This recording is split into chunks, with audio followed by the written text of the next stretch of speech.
Team management পরীক্ষিত পারফর্মারদের উপর trust রেখেছে। So সাইফই সবচাইতে এই জায়গায় ডিজার্ভিং ক্যান্ডিডেট। তাওহিদ হৃদয়কে ব্যাকআপ দেওয়ার জন্য মনে হয় সবচাইতে বেশি কটু কথা আমাকেই শুনতে হয়েছে। এই টিম ম্যানেজমেন্টের কৃতিত্বের জায়গাটা এটা যে তারা পরীক্ষিত প্লেয়ারদের কাউকে ছুঁড়ে ফেলে দিচ্ছে না, তারা তাদের উপর ইনভেস্ট করছে। Walton smart fridge presence Asia cup ক্রিকেটকে সবাইকে স্বাগতম। নিশ্চয়ই সবাই অনেক আনন্দে আছেন। বাংলাদেশ জিতে গেছে অলরেডি। এশিয়া কাপে কি ফাইনালে কি এক পা দিয়ে রেখেছে কিনা বাংলাদেশ? মোটামুটি ইকুয়েশনটা তো এখন পর্যন্ত তেমনই মনে হচ্ছে। তারপরও স্টিল 2 ম্যাচেস টু গো। এই জায়গাটাতেই আসলে খুব বেশি খুশি হওয়ার কোনো কিছু নাই। বিশেষ করে লাস্টের ওভারটা যেমন ছিল সেখানে তো আরও আসলে খুশি হওয়ার কোনো কিছু নাই।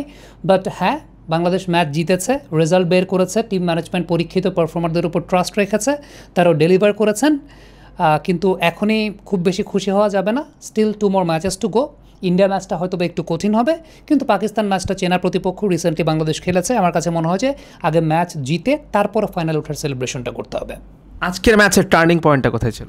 আজকের ম্যাচের টার্নিং পয়েন্টটা ছিল নুয়ান তুষারার দ্বিতীয় ওভার এবং ইনিংসের তৃতীয় ওভারের প্রথম এবং দ্বিতীয় বলে যখন সাইফ হাসান নুয়ান তুষারাকে বাউন্ডারি এবং ওভার বাউন্ডারি মারলেন। নুয়ান তুষার ওইখানেই ভরকে গেছেন। নুয়ান তুষার ওই জায়গায় শেষ। এবং সত্যিকারের অর্থে নুয়ান তুষারের ব্যাপারে একটা পরিসংখ্যান দিই, উইয়ার্ড পরিসংখ্যান।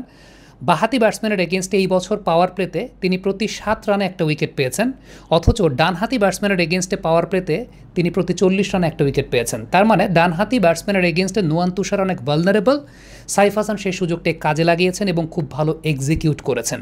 ম্যাচের টার্নিং পয়েন্টে ওইটাই, নুয়ান তুষারা তারপর থেকে একেবারে ভরকে গেছে, একেবারেই আর পারে নাই।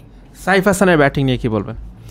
সত্যি কথা বলতে আজ থেকে 2 মাস আগে যখন এশিয়া কাপের স্কোয়াডে কে থাকবে না সেটা নিয়ে অনেক কথা হচ্ছিল এবং সাব্বির রহমানকে ইনক্লুড করার ব্যাপার নিয়ে অনেক কথা হচ্ছিল।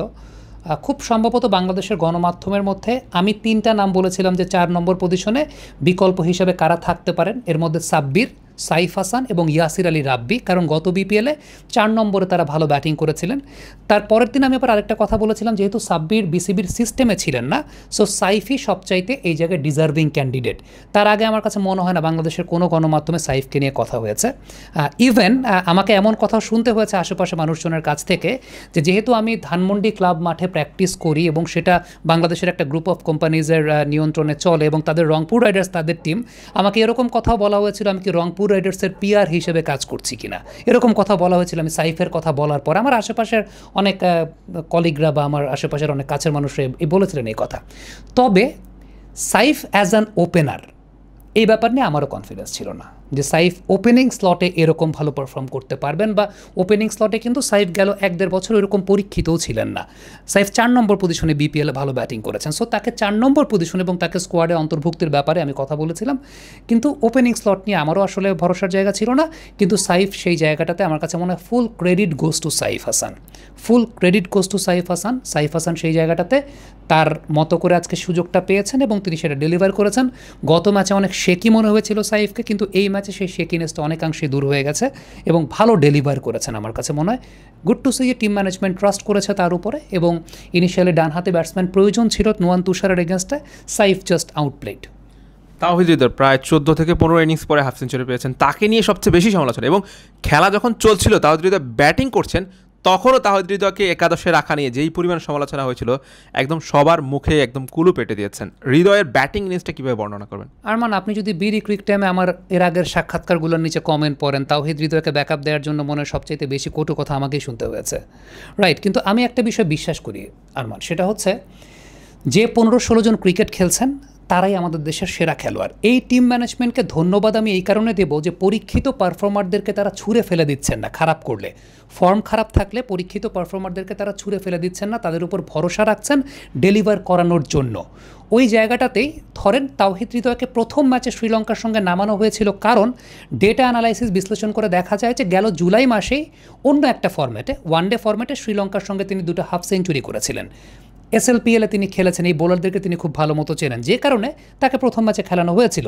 সেই ম্যাচে তিনি ফ্লপ করেছেন, কিন্তু ফ্লপ করার পরও এই ম্যাচে ওই পটেনশিয়ালিটির উপর বেস করেই তাকে দলে নিয়েছে টিম ম্যানেজমেন্ট এবং হৃদয় সেটাকে ডেলিভার করেছেন। দেখেন, দিন শেষে এর বাইরে কিন্তু আমাদের দেশে আর প্লেয়ার নাই।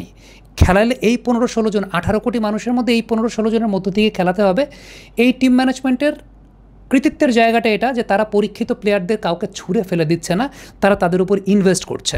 আমরা 2019 সালের পর থেকে একটা বিষয় লক্ষ্য করছি, এ আসে তো এ যায়, এ আসে তো ও যায়, ও আসে তো এ যায়। আমরা কোনো জায়গায় স্টেবল হতে পারিনি, আমরা খুব বেশি প্লেয়ারের উপর ইনভেস্ট করতে পারিনি, কিন্তু এই টিম ম্যানেজমেন্ট করছে। যেমনটা রিয়াদ ভাই, মুশফিক ভাই, তামিম ভাইদের সময় ওই সময়কার টিম ম্যানেজমেন্ট করেছিল। আমার তো এরকমও মনে আছে, আপনারা হয়তো বা ছোটো একটু, আপনারা দেখেন নাই, 2012 সালের আগ পর্যন্ত মুশফিক ভাই, রিয়াদ ভাইরা হাফ ভলি বলেও বোল্ড হতেন, কিন্তু এরপর তারা নিজেদেরকে ওইভাবে গ্রুম আপ করতে পেরেছেন কী কারণে? ওই সময়কার টিম ম্যানেজমেন্ট টানা 4-5 বছর তাদের উপর ইনভেস্ট করেছে। টানা 4-5 বছর ইনভেস্ট করার পর তারা কিন্তু ওই ডেলিভারটা করেছেন। সাকিব ভাই একেবারে শুরু থেকেই তিনি রেগুলারলি পারফর্ম করতেন, ব্যাট না হয় বল হাতে, কিন্তু মুশফিক ভাই একটা সময় 6-7 ব্যাটিং করতেন। রিয়াদ ভাইকে তো 2012 সালের পর একটা সময় বলা হচ্ছিল যে world's number 1, number 7 batsman Sunil Gavaskar বলছিলেন। তো এই প্লেয়ারদের উপর কিন্তু সত্যিকারের অর্থে ওই সময়কার টিম ম্যানেজমেন্ট ইনভেস্ট করেছে, তারা ফ্লপ করেছেন। কিন্তু যেহেতু আমাদের দেশে প্লেয়ার নাই, বাস্তবতার জায়গা সেটা, ওই অনুযায়ী ওই ইনভেস্টমেন্টটা করেছিল দেখে আমরা একটা 2015 থেকে 19 পর্যন্ত বা 12 থেকে 19 পর্যন্ত আমরা 3টে এশিয়া কাপের ফাইনাল খেলেছিলাম, একটা চ্যাম্পিয়ন্স ট্রফির সেমিফাইনাল খেলেছিলাম। হ্যাঁ, 19 বিশ্বকাপটা আমরা কিছু করতে পারিনি, এটা আমাদের ব্যর্থতার জায়গা ওই প্লেয়ারদের, কারণ ওইটাই তাদের পিক টাইম ছিল, তারা করতে পারেন নাই। কিন্তু এর পরের 3-4 বছর আমরা দেখেছি যে টিম ম্যানেজমেন্ট একদম কোনো ইনভেস্ট করছিল না, কিন্তু এই টিম ম্যানেজমেন্ট এখানে কৃতিত্বের দাবিদার যে এই প্লেয়ারদের উপর তারা ইনভেস্ট করছে, মানে পরীক্ষিত প্লেয়ার যারা। হ্যাঁ, আমি আপনাকে বলবো, তাওহিদ হৃদয় অফ সাইডে এক্সপোজড, অফ সাইডে তিনি রান করতে পারেন না, অফ সাইডে তারকে নিয়ে ট্র্যাপ সাজায় প্রতিপক্ষ, কিন্তু দিন শেষে কাউকে বাদ দেওয়াটা সমাধান না, সমাধান হচ্ছে তার স্কিল বাড়ানোটা, তাকে আরও সুযোগ করে দেওয়া টু গেট বেটার। ওইটাই এই টিম ম্যানেজমেন্ট করছে, সেটা আমার কাছে মনে হয়। আজকের ফিনিশিং নিয়ে কে বলুন, জাকির আলী অনেক, শামীম হোসেন পাটোয়ারি, তাদের দুজন ইনিংস নিয়ে আমার কাছে মনে হয় যে টিম ম্যানেজমেন্টের, আমি বলছি না যে কাউকে আপনি বাদ দিয়ে দেন, কাউকে আপনি ছুঁড়ে ফেলে দেন, জাকের আলী অনেক লেগ সাইডে ছাড়া আর শট খেলতে পারেন না, কিন্তু তারপরও তিনি পরীক্ষিত হয়েই ন্যাশনাল টিমে এসেছেন। সো এর বাইরে আমাদের কাছে আর ভালো অপশন নাই। সো জাকের আলী অনেক, আমি বলছি না ছুঁড়ে ফেলে দেন, কিন্তু আজকে শেষের দিকে তিনি যে কাজটা করেছেন, ওই কাজটার জন্য যত ধরনের শাস্তি দেওয়া দরকার আমার কাছে মনে হয় সেই শাস্তি টিম ম্যানেজমেন্টের সিনিয়র যারা আছেন, কোচ আছেন, 2জন সিনিয়র কোচ আছেন, তারা যত ধরনের শাস্তি দেওয়া দরকার সেই শাস্তি দেওয়া উচিত। কারণ 2016 সালে এরকম একটা ইনসিডেন্টে আমরা ম্যাচ জিততে পারি না, আজকে সেরকম একটা সিনারিও, ম্যাচ তো চলেই গিয়েছিল। আমি তো এই কারণে আসলে হ্যাপি না, ম্যাচ তো চলেই গিয়েছিল। কিন্তু আবারও বলবো, কাউকে বাদ দেওয়াটা সমাধান না, কারণ এই প্লেয়াররা পরীক্ষিত হয়ে এখানে এসেছেন। যেটা টিম ম্যানেজমেন্টের করা দরকার সেটা হচ্ছে প্লেয়ারদের স্কিল বাড়ানোর জন্য এবং প্লেয়ারদের কমন সেন্স ডেভেলপ করার জন্য যদি প্লেয়ারদেরকে প্রয়োজনে শাস্তি দিতে হয়, শাস্তি দিক দরকার হলে, কিন্তু বাদ দেওয়ার কোনো অপশন নেই। আমি আমার উত্তরটা মনে আপনি পেয়ে গেছেন যে জাকের আজকে ফিনিশিংয়ে যে কাজটা করেছেন, এটা টিম ম্যানেজমেন্টের একটা ইন্টারনালি একটা শাস্তিমূলক ব্যবস্থা নেওয়া উচিত তার এগেনস্টে। এটা আমি ফানি নোট বলছি না, সিরিয়াসলি। কিন্তু তাকে আপনি দল থেকে ছুঁড়েও ফেলতে পারবেন না, কারণ তিনি পরীক্ষিতভাবে পারফর্ম করে এই জায়গাটায় এসেছেন।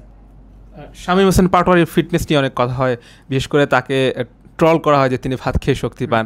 আজকে লাস্টের রানটা তিনি যেভাবে দৌড়েছেন, মনে হচ্ছে কি আসলে শামীমের ফিটনেস নিয়ে কথা বলার কোনো যৌক্তিকতা আছে এভাবে? আমাদের বাংলাদেশে ফিটনেস নিয়ে আসলে একটা খুব ভুল ধারণা আছে, যে আমাদের কাছে মনে হয় কি কেউ একদম লিন ফিজিক 6 প্যাক থাকলেই মনে হয় সে আসলে ফিট, কিন্তু ফিটনেসের সংজ্ঞাটা আসলে একটু অন্যরকম। ফিটনেসের অনেক প্যারামিটার আছে, সে সমস্ত বিষয়ে বেস করি, এবং ইন্টারন্যাশনাল ক্রিকেট যারা খেলেন প্রত্যেকেই আসলে ফিট, কখনো কখনো আনফিট হয়ে যান, তখন ট্রেনারের সঙ্গে আলাদা করে কাজ করার প্রয়োজন পড়ে। শামীম পাটোয়ারি, এটা যারা মনে করেন যে শামীম পাটোয়ারি ফিট না আনফিট, এটা তাদের ভুল ধারণা। আনফিট হয়ে কেউ ইন্টারন্যাশনাল ক্রিকেট খেলার ফিজিও সেই সার্টিফিকেটটা দেয় না, মেডিকেল ইউনিট সেই সার্টিফিকেটটা দেয় না। কখনো কখনো কারো ফিটনেস লেভেলে ঘাটতি দেখা দিতে পারে, এবং তখনই ব্রঙ্কো টেস্ট বলেন, ইয়ো টেস্ট বলেন, মাইল টেস্ট বলেন, এই টেস্টগুলো নিয়ে তাদেরকে দেখা হয় যে তাদের আসলে অবস্থানটা এখন কেমন, তারপর ফিটনেস ট্রেনার তাদেরকে সেই বিষয়গুলো নিয়ে কাজ করেন। সো আলটিমেটলি এই জায়গাটায় কেউই আনফিট না ইন্টারন্যাশনাল ক্রিকেট যারা খেলছেন। ইভেন রোহিত শর্মা, আপনি অনেক বড় একটা ভুঁড়ি হয়তো বা দেখতে পাচ্ছেন, কিন্তু রোহিত শর্মা আনফিট না।